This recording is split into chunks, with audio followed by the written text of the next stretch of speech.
Ang advice nila dun sa owner, mag-file kayo ng kaso.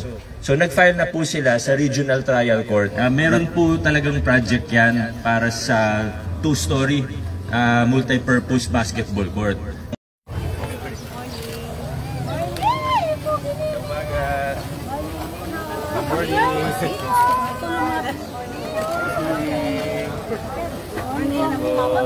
Okay lang po. Yes, Kapit pan kami no. Kumusta? Magkabay na.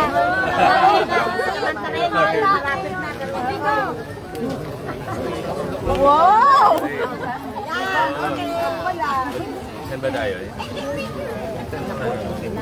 So ayan mga kaibigan, dito nakita rin natin ang pagdating ng ating Mayor Vico Sotto dito sa isinasagawang Oplan Kaayusan. At dito talagang bibisitahin, kakausapin personal ng ating Mayor Vico Sotto ang ilan sa mga residente upang sa ganon yung mga idinudulog nilang nais pa sa ayos ay kanilang mapag-usapan ngayong araw dito sa isinasagawang Oplan Kaayusan. At dito ay nandito din ang punong barangay ng Sagad na si Kap Marvin Benito.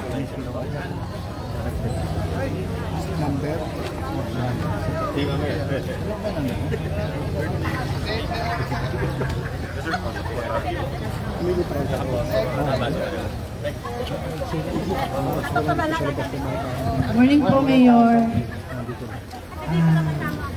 Kasama rin po natin si Vice Jaworski para po sa turnover po ng playground natin.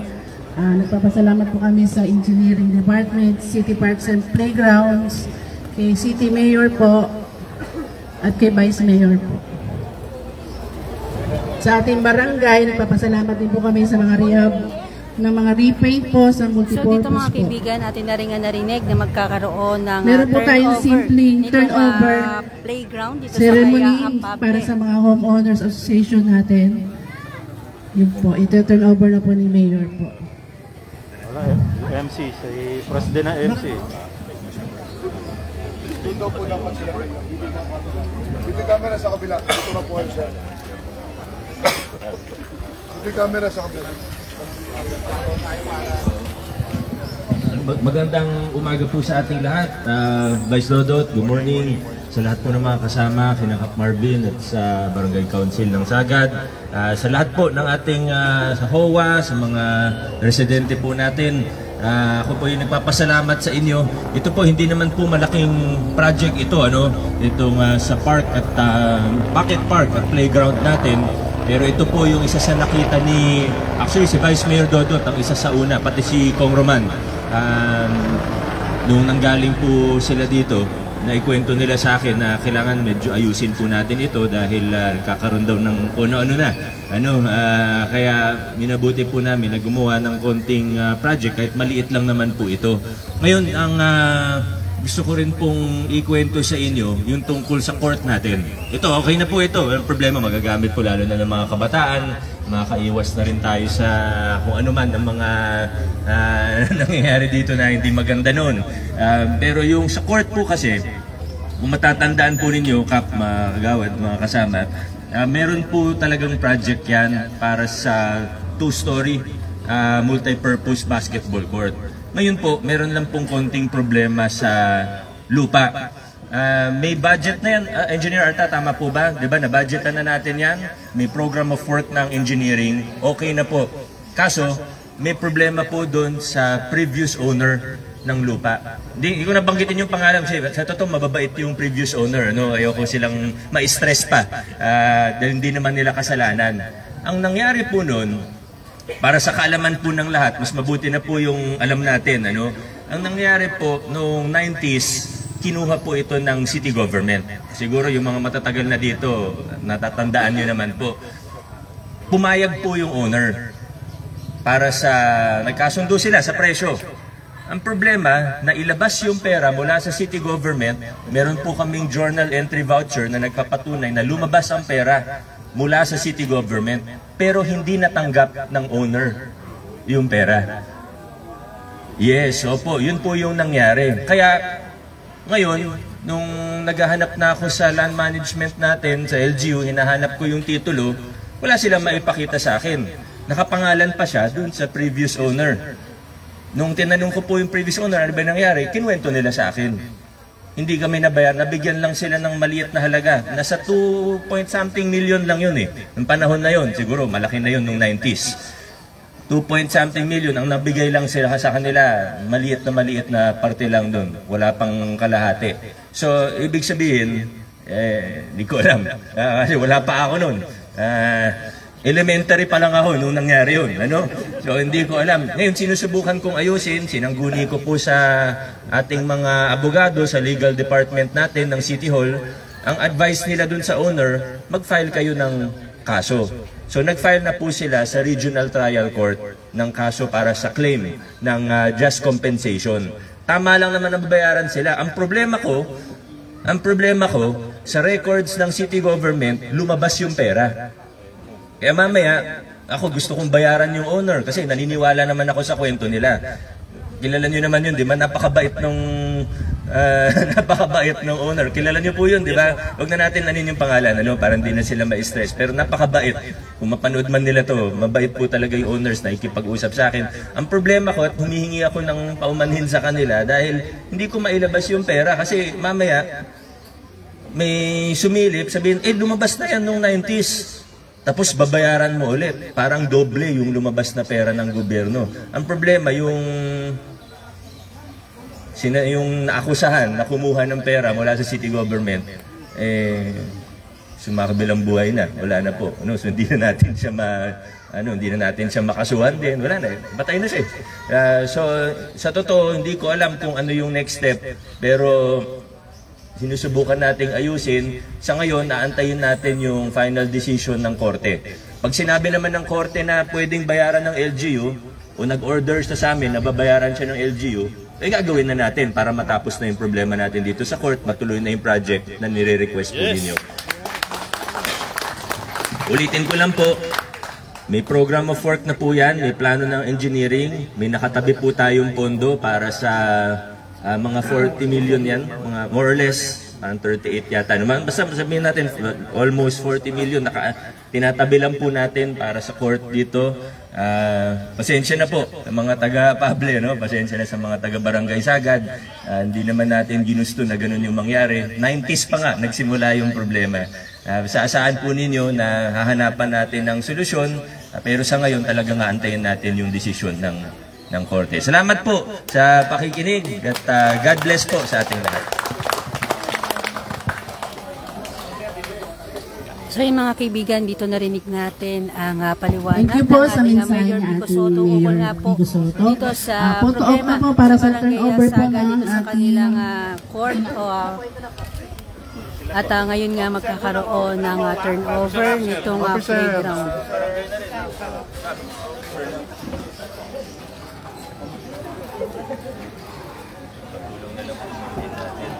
Ready po. Ano? Kasama ko. Naka-wheelchair ka ba?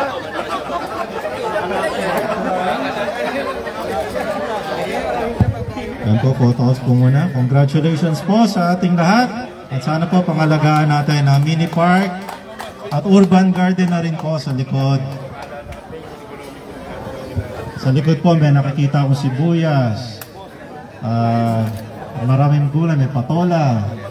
So makikinabang din dyan yung mga taga-Pable.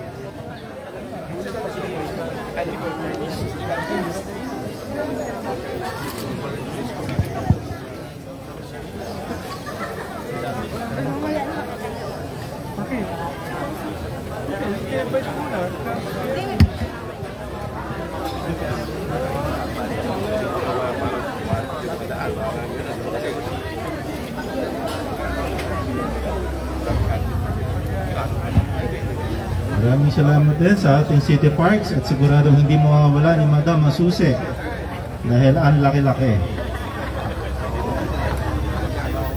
Huwag niyo ma-misplace yan, parang red lang yan, ha? Nilakihan na po para hindi na ho naghahanap ako na kanino yung susi. Sasabit lang po sa leeg. Ayun po, ayun po.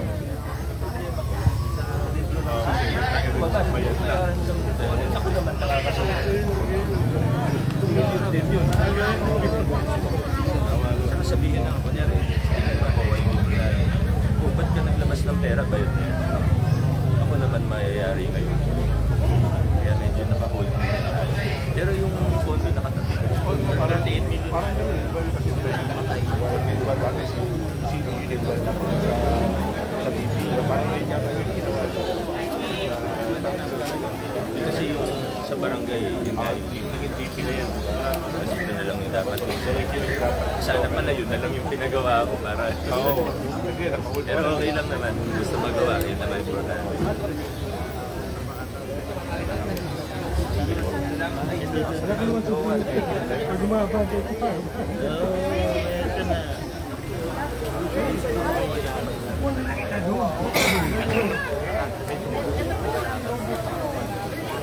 Yan po, photo po muna ulit sa ating mahal na mayor at vice mayor. Salamat din po sa ating kapitan Marvin Benito.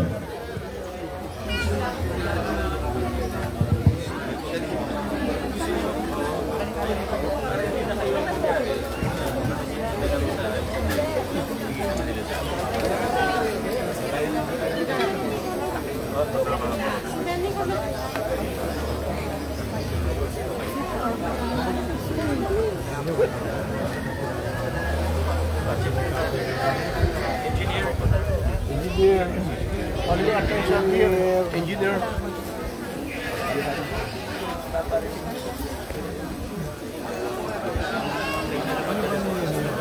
Para hindi na sila bumiyahe. Tama na.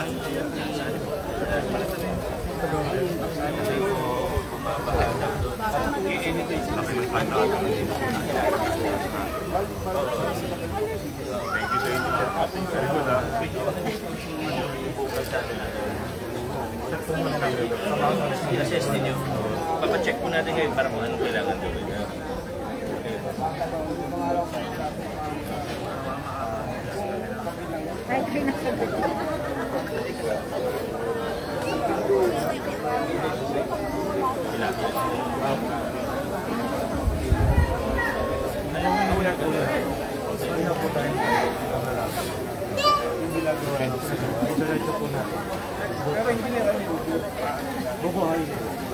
Parang pakakasarap pa sa ngayon. Parang patawin. Tingnan natin kung dami itong project. Naka-return naman kayo. Hindi pa naman tapos yun. Pero nasa isa yung sa Lenny bilhin.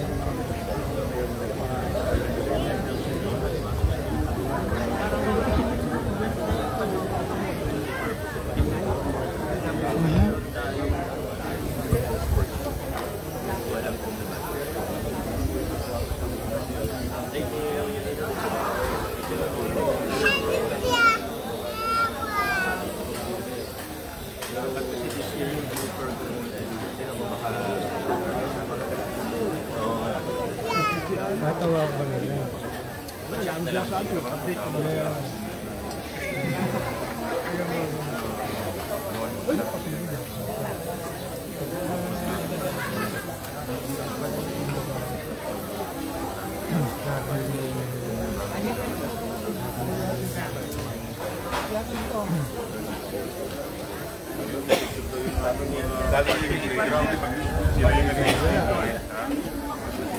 Salamat ha. Kasi tayo mga doon okay po.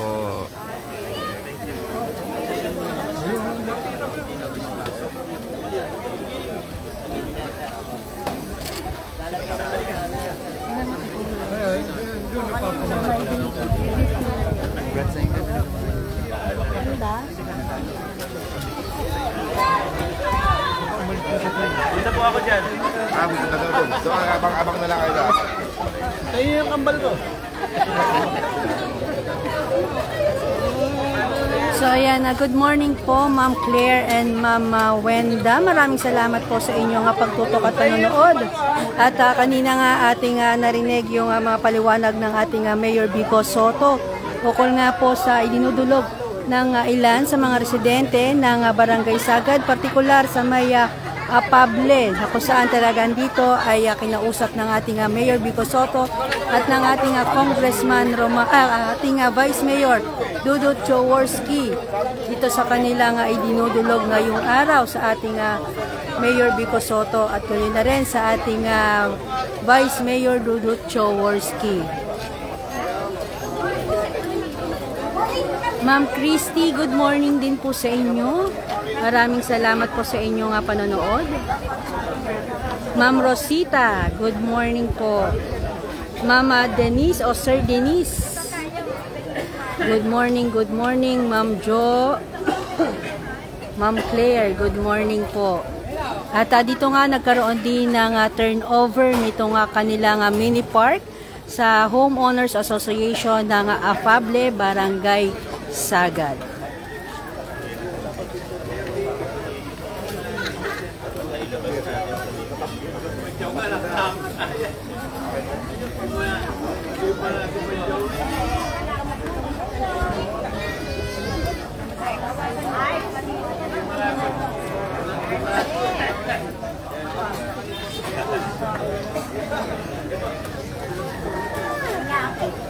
So dito makikita natin na talaga ang dami din nga nag-aabang sa paglalabas ni Mayor Vico Soto at Vice Mayor Dudut Jaworski dito sa mini park.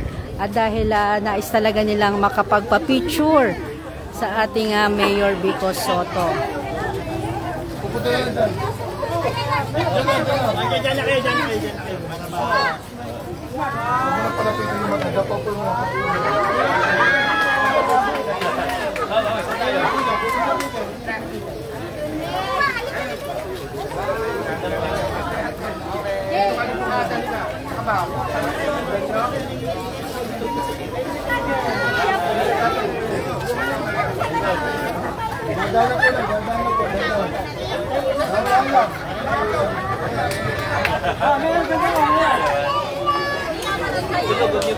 One, two, three.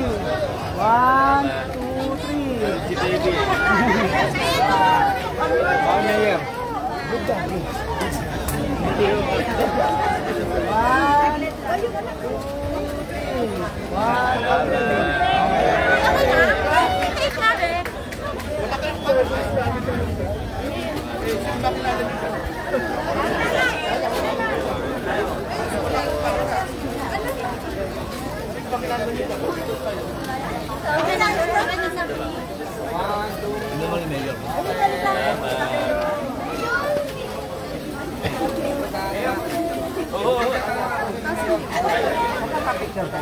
Oo, meron na.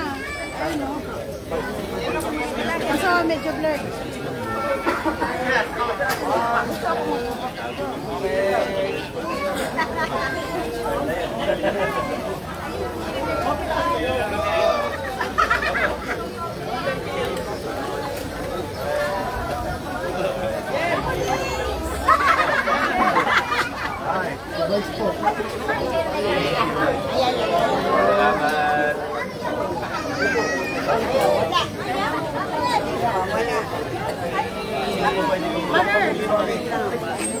Lapit na po kayo.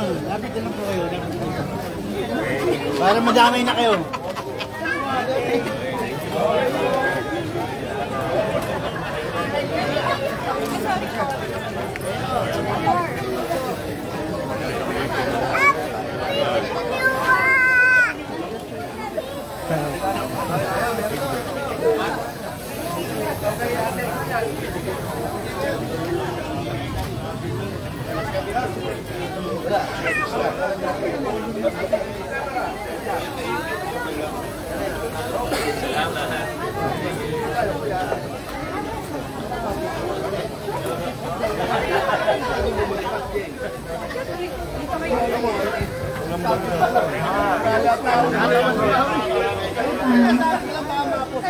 Muli po napapasalamat po kami sa City Parks and Playground po sa mga suporta at community po.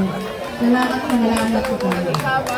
Sa Engineering Department, sa Mayor Dudut Jaworski, sa ating Mayor Vico Soto, salamat po. At sa Barangay Sagad po. Ay, sa mga disinfection po natin nandiyan po. Spray natin dyan.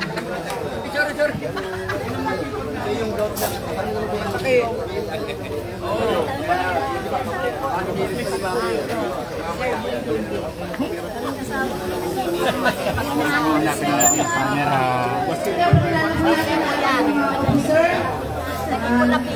Ready po mga duni. Okay po.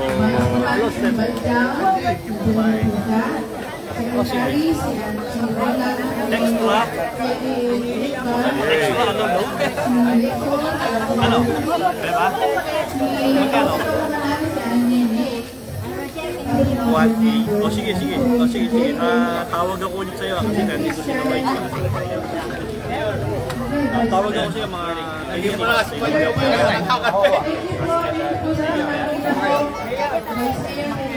Ay, sige. Ano to? Kapunin na po. Okay. Nay, kasama ka ba, Nay? 1, 2. O, sila na lang. O, sige. O, ayun, ito ba? Okay, salamat. Thank you.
Okay po, sir. Thank you.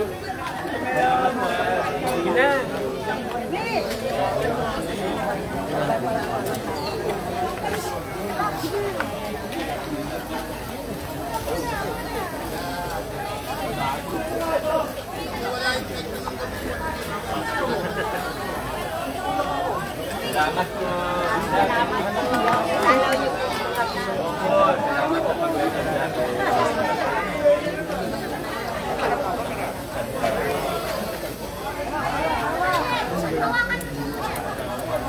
Number 2, sir. Okay po.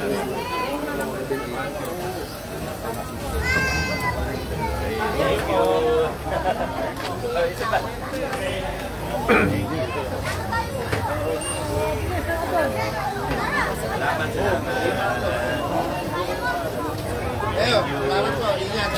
Ganda naman ang posing niyo dyan. Thank you. Thank you, sir.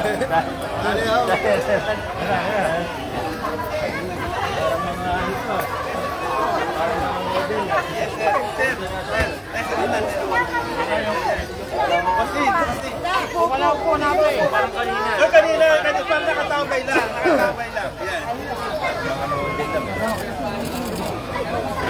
Yan. Nakatambay lang. Good. Salamat. Sige. Thank you. Gulong eh.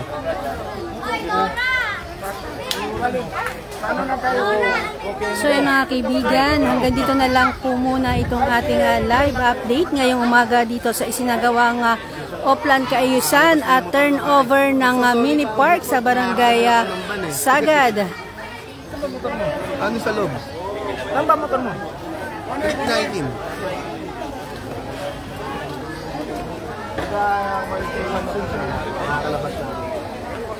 Yung ban na puti yung nakaharap.